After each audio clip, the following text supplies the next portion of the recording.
Folks, because of these cuts in this big, ugly, dangerous bill, cities are going to be impacted. Joining us right now is the mayor of Baltimore, Brandon Scott. Mayor, glad to have you back on the show. First of all, have you and your team been doing an assessment on how Baltimore is going to be negatively impacted if this bill that the Senate passed today now goes back to the House, if it actually becomes law? Yeah, listen, we basically, Roland, every city in the country is going to be impacted in a devastating way. You're talking about a city that has 11 hospitals in it. And when you talk about that kind of cut to Medicaid and what that will mean, not just for our residents who seek and care, but for their jobs and where they work. This is the largest cut to Medicaid in the history of this country. When you talk about $1.3 trillion in a cut to food and assistance and health coverage, while giving the wealthiest of the wealthy $1.3 trillion in tax breaks.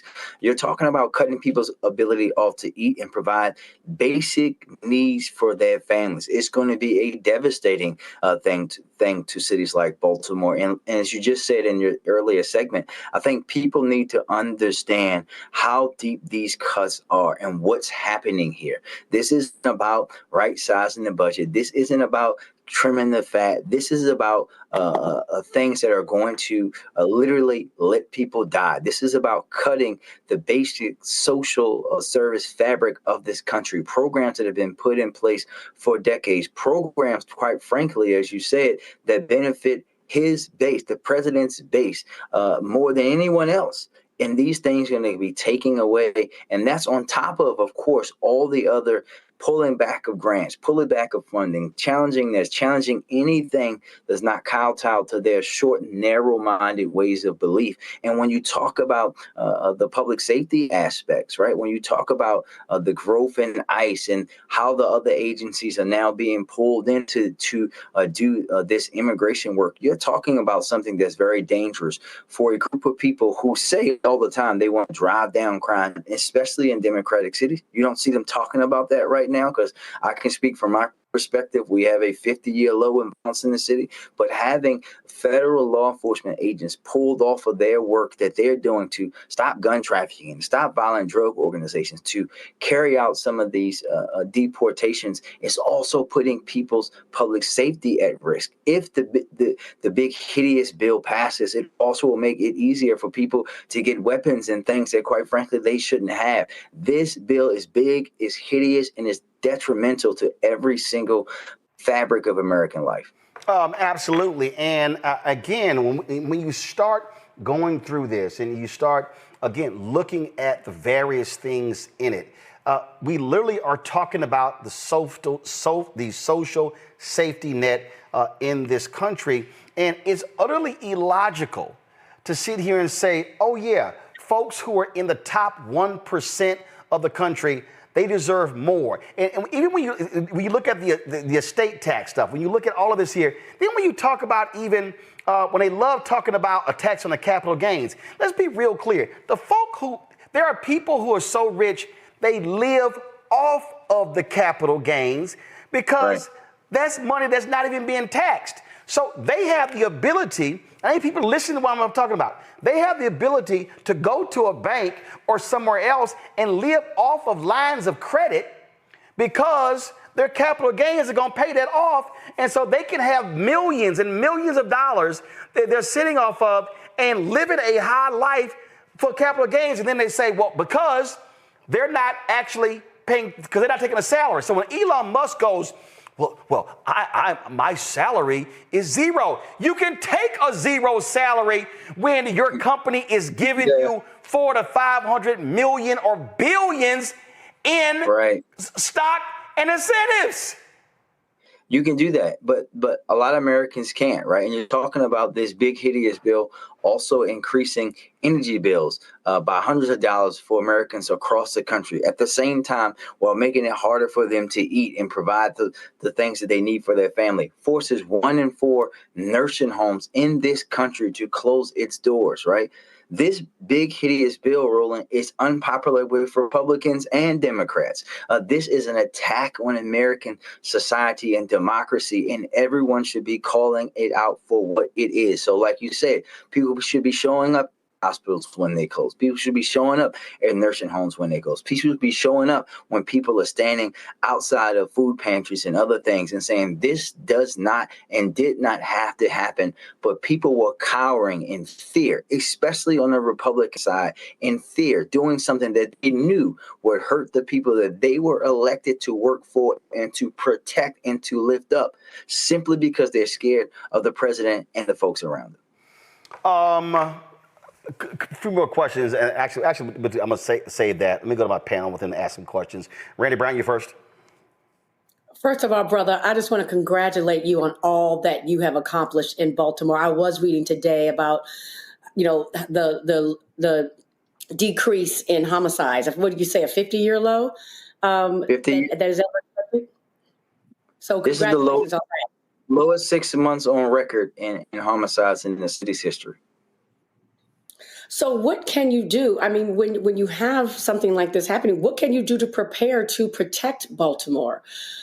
And so the impact isn't as great. Yeah, I think that, listen, we obviously here in Maryland, we also have our fabulous state government led by our fabulous Governor Moore. All of us, we have to do everything that we can to fill gaps. But if we're going to be honest, and I think this is the conversation that I had with my council before they passed my budget and I had with my residents, that if this bill passes and goes into law, there will be things that will be very devastating to the city of Baltimore. Because no city, we have to be frank and honest, no city and no state can fill all of those gaps. That means that we're going to have to dig into our rainy day funds in some instances. That means that we're going to have to make tough decisions about programs and things that we are doing or things that we wanted to start that we might have to reset and level set to try to help fill some basic things for our residents. But this is the conversation that every mayor is having around the country. And obviously for us, when there are things that we know are direct attacks on us and things that we can do, we are not afraid to take that to court and fight it there as well. Thank you. Joe? Appreciate you, Mayor. Congratulations on the things that you are doing, very similar to other mayors, including the mayor of Chicago, whose crime is down, and people don't talk about that enough. But let me ask you this, kind of building on Randy's question, and it sounds like you've answered it some in terms of talking about having honest conversations with your residents. Do you feel like your residents are receiving the message of the urgency of what's going on right now? And how do we build on that, particularly as it pertains to voter participation and some of these other things? No, I think here, and listen, I know it's different for me because I'm in what everyone would call deep blue Maryland, right? Our residents hear and understand, but also here they feel that because obviously we have bared the brunt of the cuts to federal jobs and agencies. This is where most of the federal jobs are. Folk workers are here in Maryland. Right? Over 11,000 of them live in the city of Baltimore proper. So our residents have already been so deeply impacted and already are keen in feeling that. So we don't have to sell them on it because it's been impacting them since the first day of the administration.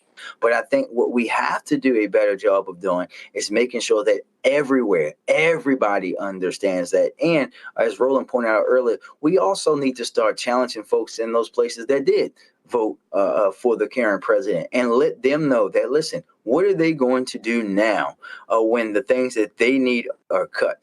Are folks willing to just turn a blind eye to someone who is literally trying to starve them out of their life in order to protect some of the things that they like to protect, including the good old-fashioned American racism that we've seen them protect time and time again? Thank you, sir. Mustafa? Well, Mayor Scott, first of all, like everybody else said, great job so far. I know it's not always easy. I got a two-parter for you. The first part is around education, and we understand that there are some cuts happening. I've actually helped in some of the schools there in Baltimore around environmental and science issues. Can you talk a little bit about, from the beginning, from Head Start all the way up, how you're going to navigate the cuts that are going to be happening in relationship to education? And then I hope you could wrap it up around community, because when we have these tough times, community is so incredibly important. And maybe you could talk a little bit about what your vision is of strengthening community there in Baltimore. Yeah, I think there are a few things. When you talk about the education, I think we know what's happening there can also be devastating, right? We have been blessed to not have some of the deep cuts that we've seen in other places. We're also here in Maryland coming into the period of implementation of a law passed in our state called the Blueprint for Maryland's Future, which pours in billions and billions of dollars into our public education system. My budget that I just passed that went into effect today on the 1st of July actually puts the largest amounts of Baltimore City money into our public school system ever. And we have to continue to do that. But when we see the things that they are attacking at the federal level, we have to, as much as possible at the state level, and of course with education, and at the local level, figure out how we can deal our own policies, how we can change our own things, how we can build those things ourselves and try to replace as much as possible. We saw that this summer with some of the cuts that they made to some of the funding, and we had to pivot here in the city and be able to have our own programming. Also, still being able to provide 8,500 young people with summer jobs, still having over 1,700 young people credit recovery, and have 8,000 other young people still working in programs in our school system, not to mention our summer camps. This is a time where local and state governments are going to have to lead the way in every way possible, but they cannot do that without community. And I think when we're at a time like this, and we're seeing it around some of these issues, this is a time where people have to come together. And this is the time, as I've been telling everyone, as someone who's not up on the ballot in the upcoming year, this is the time where everybody has to put aside, in Maryland and Baltimore and beyond, put aside all the petty, stupid personal beefs, the political beefs, all of that. Right now, we should have one shared goal, and that goal is to make sure that we are fighting these folks that are trying to destroy American democracy, and make sure that we're united and standing up and leaving all the other things to be settled at a later time. Here's a perfect example here, Mayor. Last point here. And Randy brought up the issue that I was going to raise. That is the success y'all had with dropping the crime rate. And so I'm glad you addressed that.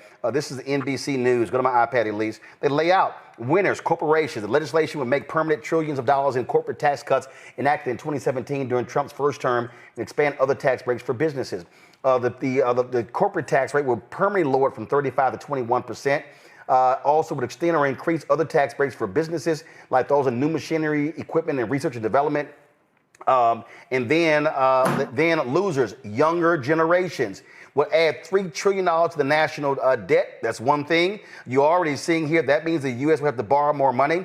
They also are demanding that folks with student loan debt begin to pay that money back. So you have that. Higher income households. The bill would greatly expand the amount of state and local taxes households are able to deduct from their federal taxes. From the current cap of $10,000 to $40,000. The biggest beneficiaries from the change will be households making $200,000 to $500,000 a year, and those that own property because they are likely to pay higher property and income taxes. Well, it says wealthy households and business owners would also benefit from a permanent reduction in the estate tax. Under the legislation, heirs of estates with value at less than $15 million would not have to pay a tax on their inheritance. That cap is set to drop to $7 million in 2026.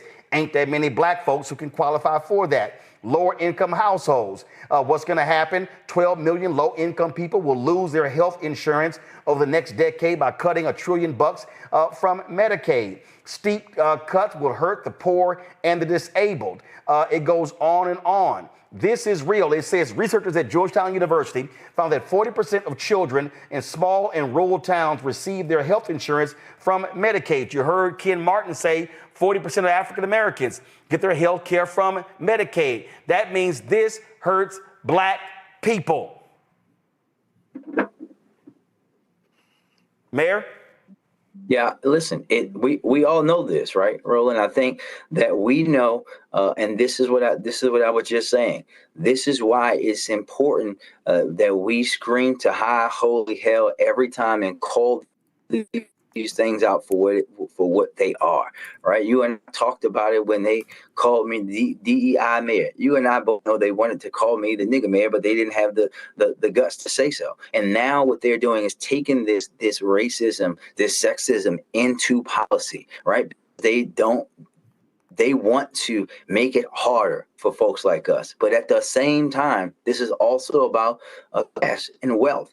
And for those, especially those poor white folks who voted for this, they are the ones should be screaming the loudest, because you and I both know this is going to impact them just as much as, if not even more, in numbers on certain of these things. And I think that we have to continue to call that out as well and put pressure on those folks, to put pressure on their representatives who are spitting in their face every single day that they support this nonsense, they support this big hideous bill that they're trying to pass. We are talking about allowing them to allow the most wealthy folks in the country who do not need all this extra money to have even more, while taking and cutting people who are literally struggling to eat, cutting their ability to do so. That is the most reprehensible thing that you should ever have seen from a government. Absolutely. Baltimore Mayor Brandon Scott, we certainly appreciate it. Congrats on lowering crime there. And folks were trashing your city for a long time. You had folks, the Sinclair chairman who was attacking you constantly on television and newspaper. It's amazing. That has to stop. Well, hasn't stopped, but it's amazing how quiet they are about the one thing they claimed was bad, and now all of a sudden they quiet about that, so they're trying to find something else. Listen, we're going to keep working, right? This is, I didn't say thank you, because for us, it isn't anything to be congratulated on yet. We have a lot more work to go, and myself, everybody that has worked, from my violence intervention workers, from our police department, from everyone, our attorney general in Maryland, our state attorney, everyone, our communities play a part in this, and we're going to continue to work and ignore the noise, because we have shown that we can do it a different way. Real quick, I just remembered, tell me real quickly your plan for housing, because you're trying to take dilapidated housing and now convert that, because that is a fundamental problem in this country, affordable housing. Yeah, we've had a vacant problem in all of my lifetime, right? For 20 years, they've been stuck at 16,000 vacant properties. And now we've worked and have a very unique way, $3 billion plan to eliminate vacants over the next 15 years in the city. We now have them less than 13,000 for the first time in my lifetime. And through that program, we're actually using a TIF, a tax break that we used to use to build high income housing. We're using that to attack the vacants and have our state support as well. And we're going to work together as a team, the state, the community, the business community, to end this problem over the next 15 years. All right, Mayor Scott, we appreciate it. Thanks a lot. Thank you. Hello, I'm Isaac Hayes III, founder and CEO of Fanbase. Listen to what I'm about to tell you. The window to invest in Fanbase is closing. We've raised over $10.6 million of our $17 million goal. That means there's room for less than 6,370 people to invest in Fanbase for the average amount. The minimum to invest in Fanbase right now is $399. That makes you an owner in Fanbase today. Go to startengine.com/fanbase to invest. Why? Because current social apps have taken advantage of users for far too long, with content suppression, shadow banning, harmful racist content, and no real tools for monetization and equity. Fanbase has over 1.4 million users and counting, allowing anyone to reach all their following and monetize their content from day one. Social media is the new TV, and whoever owns the apps that distribute that content have the opportunity to own potential billion-dollar companies. While big platforms with uncertain futures are failing to serve their users, Fanbase is stepping up to fill the gap. Don't wait until it's too late. Invest now, invest for yourself and your future. Go to startengine.com/fanbase and own the next generation of social media.